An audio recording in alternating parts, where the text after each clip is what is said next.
자, 이제 벌써 25년 9월입니다. 우리가 25년 경건이 일상이 되는 삶을 살아가기 위해서 큐티도 하고 가정 예배도 드리고 또 구역 예배도 드리고 또 무엇보다도 매달 첫 주일 우리가 경건 인물을 소개하면서 은혜를 나누고 있는데, 오늘은 아홉 번째 인물로 이스라엘 백성들이 바벨론 땅에 있을 때 페르시아의 4대 왕이었던 아하수에로 왕 때에 유다의 그 민족 중에 한 인물, 에스더가 왕후에 있을 때 한 사건을 우리가 소개하면서 함께 은혜를 나눴으면 좋겠습니다.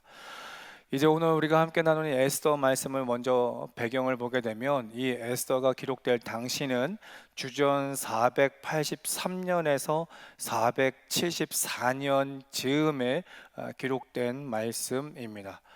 그 483년에서 474년의 이스라엘 백성들의 배경을 보게 되면, 우리가 잘 알고 있는 것처럼 이스라엘 백성들은 537년에 제1차 남유다 땅으로 귀환을 하게 되죠.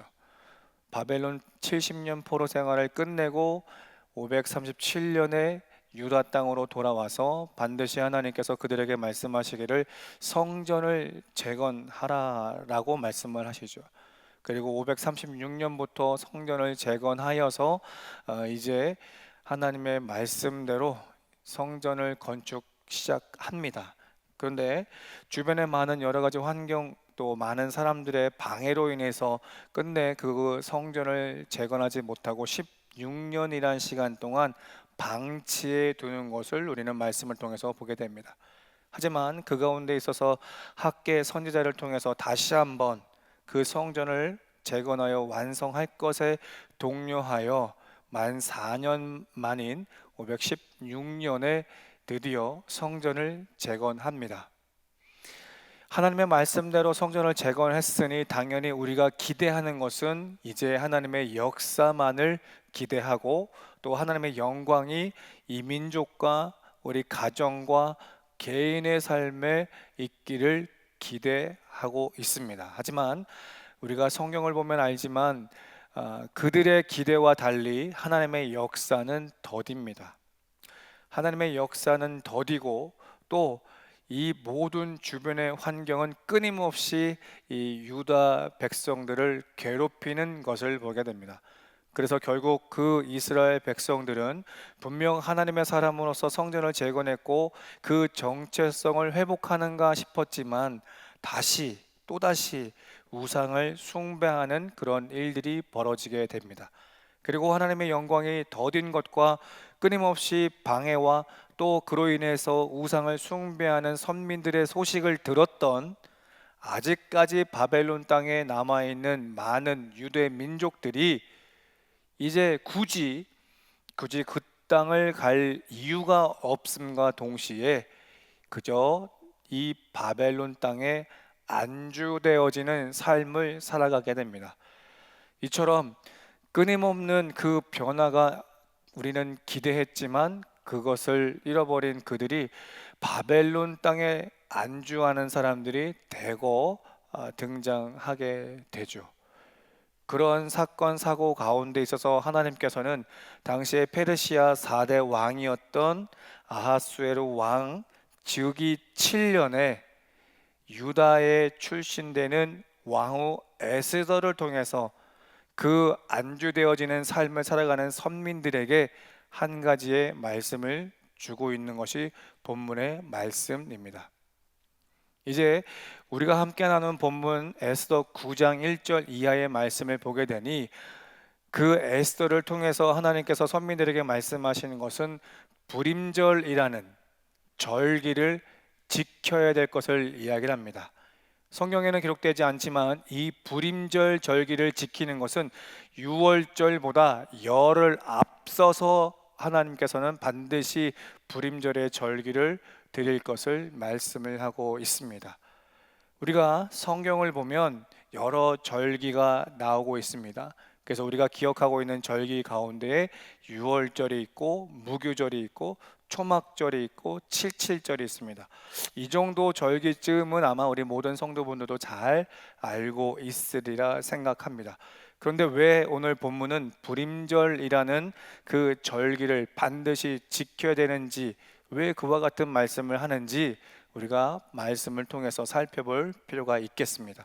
그래서 왜 불임절을 지키라 라고 하는지, 불임절의 의미와 또 불임절의 유래에 대해서 우리가 함께 나누고, 이것이 복음적으로 오늘을 살고 있는 우리들에게는 어떠한 말씀으로 도전을 주고 있는지 우리가 함께 나눠보면 좋을 것 같습니다. 이제 이 모든 배경 가운데 있어서 이 불임절이 유래된 그 시점으로 우리가 돌아가게 되면, 분명 왕후 에스더는 당시에 페르시아의 왕 아하수에르 7년, 이제 왕이 되고 난 후 7년이 된 때에 한 사건이 벌어집니다. 그 사건은 에스더 3장 1절로 6절의 말씀을 보게 되면 이렇게 소개가 됩니다. 이 아하수에르 왕 이후에 이제 하만이라는 사람이 있습니다. 하만이라는 신하가 그 많은 모든 신하들 가운데서도 가장 높은 지위에 세워지게 됩니다. 그래서 이 모든 신하들 가운데 있어서 가장 높은 지위에 있는 하만의 그 권위는 왕을 제외한 왕의 모든 신하들이 이 하만을 보면 언제 어디서든지 무릎을 꿇어 그에게 절을 해야 합니다. 그날도 마찬가지로 많은 모든 신하들이 하만에게 꿇어 절을 하지만, 그 많은 신하들 가운데 있어서 절하지 않는 한 인물이 있으니 그는 유대 출신으로서 모르드게입니다. 모르드게는 그 왕의 신하 중에 한 사람으로서 분명 다른 신하들과 똑같이 하만에게 꿇어 절을 해야 되는 그러한 사람입니다. 하지만 모든 사람들이 하만에게 꿇어 절할 때 이 모르드게만큼은 그에게 꿇지도 절하지도 않는 일을 소개하고 있습니다. 이것은 단순하게 권위에 대한 반항을 하는 것도 아니고, 단순하게 하만을 시기하고 질투하고 미워하는 것에서 나오는 고백이 아닙니다. 이 모르드게 이와 같은 고백은 자신의 신앙 고백이라는 겁니다. 그래서 이와 같은 일들이 일어났던 것은 우리가 성경에 앞서서 보게 되면 두 가지의 사건이 벌어지게 되죠. 출애굽기 17장과 사무엘상 15장의 말씀을 보게 되면 이 하만의 선진되는 아말렉이라는 족속들이 있습니다. 그래서 그 아말렉의 족속과 이스라엘 선민들은 끊임없이 적대적인 관계를 갖고 있죠. 우리가 출애굽기 17장의 말씀을 보게 되면 이스라엘 백성들은 애굽에서 출애굽하게 되죠. 그리고 나서 그 이스라엘 백성들이 르비딤 지역에 머물러 있습니다. 이 르비딤 지역에서 머물러 그곳에서 얻을 수 있는 물과 식량을 얻고자 했으나, 이미 그 땅에 정착되어져 있는 유목민들 이 아말렉과 전쟁을 하게 되죠. 그래서 여호수아를 앞세워진 그 전투에 이스라엘 선민들이 이 아말렉을 쳐 이기는 그런 사건을 소개됩니다. 그러니 그 시대 때뿐 아니라 그 이후 또한도 아말렉에게 있어서 이스라엘 백성들은 대적자들이 될 수밖에 없는 관계입니다. 그리고 사무엘상 15장의 말씀을 보게 되면 하나님은 반드시 사울 왕에게 이 아말렉 왕 아각, 이 아각을 중심으로 해서 아말렉에 있는 숨쉬는 모든 살아있는 자들을 죽일 것을 명령하시죠. 하지만 이 사울은 그 하나님의 명을 따르지 않습니다. 그래서 그 이후에 사무엘 선지자를 통해서 아말렉 사람 아각과 그 모든 민족의 살아있는 것들을 다 죽이는 사건을 보게 됩니다. 그래서 출애굽 때에도 통일왕국 시대 때에도 아말렉과 이스라엘 백성들은 끊임없이 대적과의 관계를 맺고 살아왔습니다. 이것은 단순하게 대적뿐 아니라 하나님 앞에 영적으로 그들은 대적할 수밖에 없는 관계임을 우리는 해석해 봅니다. 그러다 보니 그때 그 사건은 그때의 사건으로 끝나는 것이 아니라 시간이 흘러 모든 선민 또한 모든 후대들에게도 동일하게 이어져 내려와 바벨론 포로 생활 가운데 있지만 그 바벨론 가운데 있어서도 이스라엘 선민과 이 아말렉 아각의 후손되는 이 하만이라는 사람과는 끊임없이 대적 관계가 될 수밖에 없는 현실이다라는 겁니다. 그러니 유다 출신의 모르드게는 자신의 그 신앙 고백으로 인하여 하만에게 꿀지도 절하지도 않는 것을 오늘 에스더 3장 1절로 6절은 이야기하고 있다라는 겁니다. 그런데 그들의 신앙 고백으로 인해서 절하지 않는 것까지는 우리가 이해하지만 그의 그 행동으로 인해서 하만은 어떤 결정을 하고 있는지 에스더 3장 7절의 말씀을 보게 되면 이렇게 말씀합니다. 아하수에로 왕 제12년 첫째 달 곧 니산월에 무리가 하만 앞에서 날과 달에 대하여 부르 곧 제비를 뽑아 12째 달 곧 아달월을 얻는지라 라고 이야기를 합니다. 정확한 날짜를 이야기하고 있습니다. 아하수에르 왕이 분명 7년 되던 때에 에스더가 왕위에 올랐다라고 소개를 하죠. 그리고 약 5년의 시간이 지나 그 왕이 12년 되던 때를 이야기를 합니다. 그리고 첫째 달 니산월이라는 표현을 하고 그가 날과 달에 대하여 부르 곧 제비를 뽑았다라고 이야기를 하죠. 불임절의 그 유래와 불임절의 의미는 이 사건으로부터 시작되어진다라는 거예요. 모르드게가 하만에게 꿀지도 절하지도 않는 당신의 그 신앙의 절개를 지킴으로 인해서 이 불임절이 시작되어진다라는 거예요. 그래서 이 하만의 입장에서 자신에게 꿀지도 않고 절하지도 않는 그 모르드게의 행위로 인해서 화가 났습니다. 그래서 이 하만은 단순하게 모르드게뿐만 아니라 모르드게를 속한 이 유대 민족을 완전히 멸하고자 이 한나를 제비 뽑았다라고 이야기를 하고 있는 것이 3장 7절의 말씀입니다.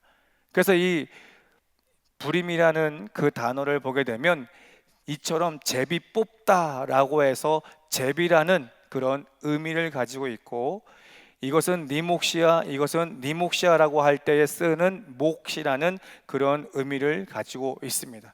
다시 말해 불임이라는 것은 제비와 몫이라는 뜻을 갖고 있고 상징적으로는 운명의 날이다라는 것을 이야기하죠. 그래서 이 불임이라는 것은 오늘 에스더 3장 1절로 7절까지의 말씀을 보게 되면 이스라엘 백성들에게는 그 운명의 날이 죽음의 날입니다. 그러나 하만의 입장에서는 그들을 죽일 수 있는 운명의 날이 되는 것이겠죠. 그래서 불임이라는 것이 어떤 의미인지 이해가 되십니까? 그래서 이 불임의 날은 첫째 그들에게 있어서 하만에게 있어서는 끊임없이 대적하는 이 유대 민족을 드디어 죽일 수 있는 운명의 날이다 라는 것에 대한 의미를 가지고 있어요. 그런데 이것이 어떻게 유대 백성들에게 바뀌기에 불임절로 절기로서 하나님께 예배를 드리라고 하시는 이유가 무엇일까? 이제 말씀을 보면 좋을 것 같습니다. 이제 모르드게 삼촌 모르드게에 의해서 이 하만의 민족 말살 정책 그 계획을 이제 들었습니다. 그래서 이 왕후 에스더가 우리가 잘 알고 있는 것처럼 에스더 4장 14절에 이 모든 민족 유다 민족들 가운데 있어서 나를 위해서 그리고 민족을 위해서 우리 모두가 3일간 금식 기도하자라고 명을 내렸죠. 그리고 에스더 또한도 그 명과 함께 죽으면 죽겠노라는 일사각오의 신앙 고백으로 하나님 앞에 3일 금식을 하고 왕 앞에 부르지도 않았던 그 왕 앞에 목숨 걸고 나아가 두 번째 잔치를 벌입니다. 그 에스더의 잔치에 참여한 아하수에르 왕과 그리고 그 자리에 많은 대신들과 하만 모르드게가 한 자리에 모여 있습니다. 그리고 이제 그 에스더가 왕에게 하만의 그 모든 계획을 밝히게 되죠. 그리고 그 하만의 모든 계획을 들었던 아하수에로 왕은 오히려 그 하만과 10명의 아들들과 7만 5천 명의 이스라엘의 대적자들을 죽이는 그러한 사건과 결과를 보게 됩니다. 이 한 사건, 분명히 이 부르라는 이 날은 하만에게는 오랜 시간 동안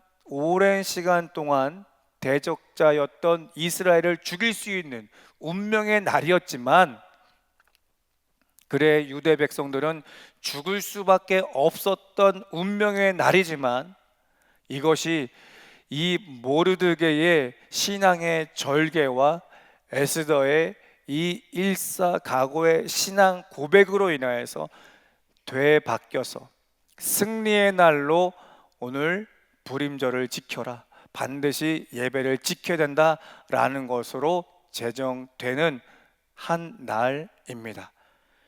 그렇다면 결국 이 불임절의 이 의미와 이 절기가 꼭 반드시 지켜야 되는 것은 그들이 그 많은 대적자들 앞에서 자신들의 신앙을 지킴으로 인해서 그 운명의 날이 바뀌었다라는 거예요. 승리의 날로 바뀌었다라는 거죠. 그러니 그날을 기념하여 하나님 앞에 예배드리는 날로 그들은 제정하게 되었다라는 것입니다. 자, 이제 이 말씀이 복음적으로 우리들에게 어떻게 적용해 볼 수 있겠습니까? 요한복음 5장 39절과 누가복음 24장 27절과 44절의 말씀을 보게 되면 성경은 예수를 가리켜 기록한 것이라 말씀을 하고 있습니다. 분명 요한복음 5장 39절에는 너희가 성경에서 영생 얻는 줄로 알고 성경을 연구하거니와 그 성경은 예수께 대하여 기록했다라고 이야기를 했죠. 영생을 얻는다, 그래서 예수에 관한 이야기다라는 것을 이야기를 해요. 자, 그러면 오늘 함께 나눈 이 한 사건이 복음적으로 우리들에게 어떤 말씀을 하고 있는가? 하만이라는 인물의 히브리어 원어의 숫자적인 의미를 보게 되면 하만이라는 이름은 666이라는 그런 숫자적 의미를 가지고 있습니다. 그러면 이 하만의 히브리어 숫자적인 의미 666은 복음적으로 우리들에게 무엇을 의미하고 있습니까? 계시록 13장 18절에는 이렇게 말씀합니다. 지혜가 여기 있으니 총명한 자는 그 짐승의 수를 세어보라. 그것은 사람의 수니 그의 수는 666이라. 즉 하만의 그 숫자적 의미 666은 복음적으로 적 그리스도를 이야기하는 것이고, 이것을 영적으로 우리가 해석한다면 베드로전서 5장 8절의 말씀처럼 우는 사자와 같이 삼킬 차를 찾고 있는 사단 마귀를 의미하고 있다는 겁니다. 이 하만이라는 한 인물이 오늘 복음적으로 우리들에게 적용할 때에는 적 그리스도 되는 악한 사단 마귀를 예표하고 있다라는 겁니다. 여러분, 이 에스더서가 기록될 당시가 어떤 상황이다라고 말씀을 드렸습니까? 이스라엘 백성들이 자신들이 원하는 때에 하나님의 역사가 일어나지 않는 것, 즉 하나님의 일하심에 더딘 것으로 인하여서 그들이 어떤 상황에 벌어지고 있다고 했습니까? 끊임없이 또다시 우상을 숭배하는 죄를 범하고 있다는 것이죠. 하나님의 선민으로서 하나님을 섬기며 하나님의 허락하시는 그 예배 생활에 철저히 말씀에 순종하는 삶을 살아야 되는 정체성을 가지고 있는 선민들이 하나님의 그 역사가 더딤으로 인하여 끊임없이 주변에 많은 고통과 많은 위협들로 인하여 결국 그들의 신앙이 변질되어 또다시 우상을 숭배하는 그런 상황에 있다라고 했습니다. 그리고 바벨론 땅에 남아있는 그들, 굳이 그 땅을 갈 필요가 없어. 내가 포로민의 삶을 살고 있지만 그냥 이곳이 좋으니, 이곳이 안전하니 더 이상 힘든 그 상황을 갈 필요 없어, 이곳에 그저 안주하겠노라고 하는 사람들이 점점 많아지고 있는 그 때를 이야기하고 있습니다. 이처럼 우상을 숭배하는 또 안주되어진 이스라엘 백성들에게 어떤 일이 벌어졌다고 하는 겁니까? 하만이 우리의 대적 적 그리스도가 사단 마귀가 안주되어진 그들을 끊임없이 죽이려고 아예 멸절하려고 계획을 하고 있다라는 것을 말씀을 하고 있는 것이죠. 그럼 오늘 이 말씀 우리들에게 어떻게 적용해 볼 수 있겠습니까? 오늘 우리가 살고 있는 현 사회 또한도 어지럽습니다. 힘이 듭니다. 직장, 사업, 또 공부하는 친구들에게는 그 학업도, 또 가정도, 여러분이 속해 있는 그 모든 사회 공동체 안에도 쉽다 없습니다. 늘 하루하루의 삶이 참 버겁고 힘이 든 하루하루의 삶을 우리가 살고 있습니다. 그러다 보니 우리는 하나님께 매달려 예배하고 하나님께 매달려 기도합니다. 하지만 우리가 원하는 대로의 하나님의 역사는 더딘 하루하루의 삶을 살다 보니 끊임없이 우리를 공격하고 해치는 그 사건은 벌어지며 사단은 그때를 기회를 삼아서 우리를 무너뜨리고 넘어뜨리고 무너지고 넘어지는 것을 넘어서서 우리의 영혼을 완전히 죽이도록 현안이 되어진 오늘을 살고 있다는 겁니다. 그러면 이와 같은 상황 가운데 있어서 우리는 어떤 믿음을, 우리는 어떠한 신앙을 지켜야 되겠냐라는 거예요. 모르드게를 보십시오. 단순하게 하만이 그 왕에 이어서 있는 직위, 그 권위를 가졌다고 해서 시기하고 질투하고 미워하는 것이 아니라 대적자들이라는 거예요. 대적자들. 영원히 지금까지 평생토록 이 이스라엘 백성들을, 하나님의 사람들을 끊임없이 괴롭히는 대적자들이라는 거예요. 그러니 그들 앞에 절대로 타협하지 않는 그 신앙을 고백하고 있다는 거죠. 신앙의 절개를 지키고 있다는 거예요. 하만에게 절을 하지 않으면, 하만에게 꿇지 않으면 목숨마저도 위태로운 때입니다. 그럼에도 불구하고 이 모르드게는 그 믿음, 그 신앙을 지켰다라는 거죠. 하나님의 약속된 말씀을 붙들고. 이는 복음적으로 마태복음 4장 10절 이하의 말씀을 보게 되면 예수님 또한도 사역을 시작할 때 광야 40일 금식하시죠. 줄이시느라 얼마나 힘들고 지칩니까? 얼마나 피곤합니까? 그런데 사단의 공격은 어김없이 예수마저도 공격하고 있는 것을 우리는 성경을 통해서 보게 됩니다. 세 차례에 걸치는 그 공격을 예수께서 어떻게 이기십니까? 하나님의 말씀으로 세 차례에 걸친 사단의 그 공격을 능히 이겨내시며 감당하시는 것을 우리들에게 보여주십니다. 오직 하나님의 말씀으로 그 사단의 그 모든 공격을 이기셨다라는 거죠. 그러니 오늘 현 시대 가운데 있어서 우리가 어렵고 힘든 중에도 믿음을 지킬 수 있는 그 유일한 하나의 방법은 모르드게처럼 하나님의 말씀을 중심으로 해서 우리의 신앙 절개를 지킬 때에 우리 또한도 승리할 수 있음에 대해서 말씀하고 있다는 겁니다. 두 번째 우리들에게 주시는 메시지는 에스더의 신앙 고백입니다. 죽으면 죽으리라. 일사각오의 신앙 고백. 그의 그 죽으면 죽겠노라고 하는 그 신앙 고백이 복음적으로 예수님의 십자가 사건을 이야기하는 것 아니겠습니까? 예수님은 근본 하나님 되십니다. 굳이 당신이 십자가에 죽으실 이유가 없습니다. 그저 그 모습 그대로 인류의 구원을 이루실 수 있는 분이십니다. 그럼에도 불구하고 그가 십자가에 죽으신 것은 장차 모든 인류의 하나님의 많은 사람들로 하여금 그 십자가 사건으로 인하여서 죄사함을 받아 구원의 이름과 동시에 천국의 소망을 이루기 위한 사건이라는 것이죠. 그러니 그 예수의 일사각오의 신앙 고백으로 인해서 온 인류가 죄사함과 동시에 영원한 생명, 영생을 얻었던 것처럼, 부활의 그 승리하셨던 것처럼, 에스처럼 그 믿음으로 우리가 고백한다면 우리 또한도 끝내 부활의 신앙으로서 승리할 수 있다는 것을 우리들에게 말씀해 주고 있는 것입니다. 말씀을 정리합니다.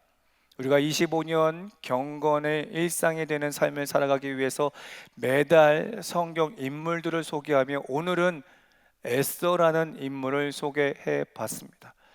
에스더가 왕후에 있을 때에 이스라엘 백성들은 끊임없이 우상을 숭배하고 하나님 앞에 죄를 범하고 지금 살아가고 있는 현실에 그저 선민임에도 불구하고 안주되어지는 삶을 살아 세상과 끊임없이 타협되어지는 삶을 살아가고 있는 현실의 가운데에 사단은 어김없이 그들에게 찾아옵니다. 그 영혼을 어떻게든지 죽이려고 찾아오죠. 하지만 그 가운데 있어서 모르드게처럼 또 에스더처럼 신앙의 절개를 지키며 일사각오의 신앙을 고백할 때에 승리할 뿐만 아니라 우리들에게 부활의 축복을 허락해 주시는 것을 말씀하고 있습니다. 그러니 오늘 이 말씀이 오늘 현실에 어렵고 힘든 그런 삶을 살아가는 우리 모두에게 다시 한번 도전이 될 수 있는 그런 모습이 되었으면 좋겠고, 한 주도 이 한 달도 에스더와 같이 모르드게와 같이 하나님의 말씀 앞에 우리는 신앙의 절개와 또 일사각오의 신앙을 고백함으로 인해서 반드시 승리하는 우리 귀한 성도의 삶이 될 수 있기를 축복합니다. 여러분, 우리가 믿음 지키는 것이 참으로 어려운 때입니다. 물질의 어려움도 있고 건강의 악화되어짐의 힘듦도 있고 끊임없이 주변의 사람과의 관계에 있어서 우리를 계속적으로 힘들게 하는 오늘을 살고 있습니다. 또 신앙 공동체 안에서 또한도 긍정의 목소리를 내는 분이 있는가 하면 늘 어느 때든지 어떤 상황에서도 어김없이 부정의 소리를 내는 사람들 참 많습니다. 그러다 보니 내 믿음 또한도 흔들리는 경우가 있어 나도 모르게 안주하고 싶고 나도 모르게 하나님 외에 다른 것들을 찾고자 하는 오늘을 우리가 살고 있는 사실입니다. 하지만 이와 같은 때라도 오늘 모르드게처럼 에스더처럼 그와 같은 신앙을 우리가 반드시 고백한다면 우리는 그 모든 상황 가운데에 승리할 줄 믿습니다. 더 나아가서 그 믿음으로 고백한다면 우리는 부활의 신앙으로서 반드시 끝내 승리할 수 있음을 잊지 않았으면 좋겠습니다. 오늘 이 말씀을 붙들고 한 주도 이 한 달도 승리하는 우리 귀한 성도 될 수 있기를 예수 그리스도의 이름으로 축복합니다.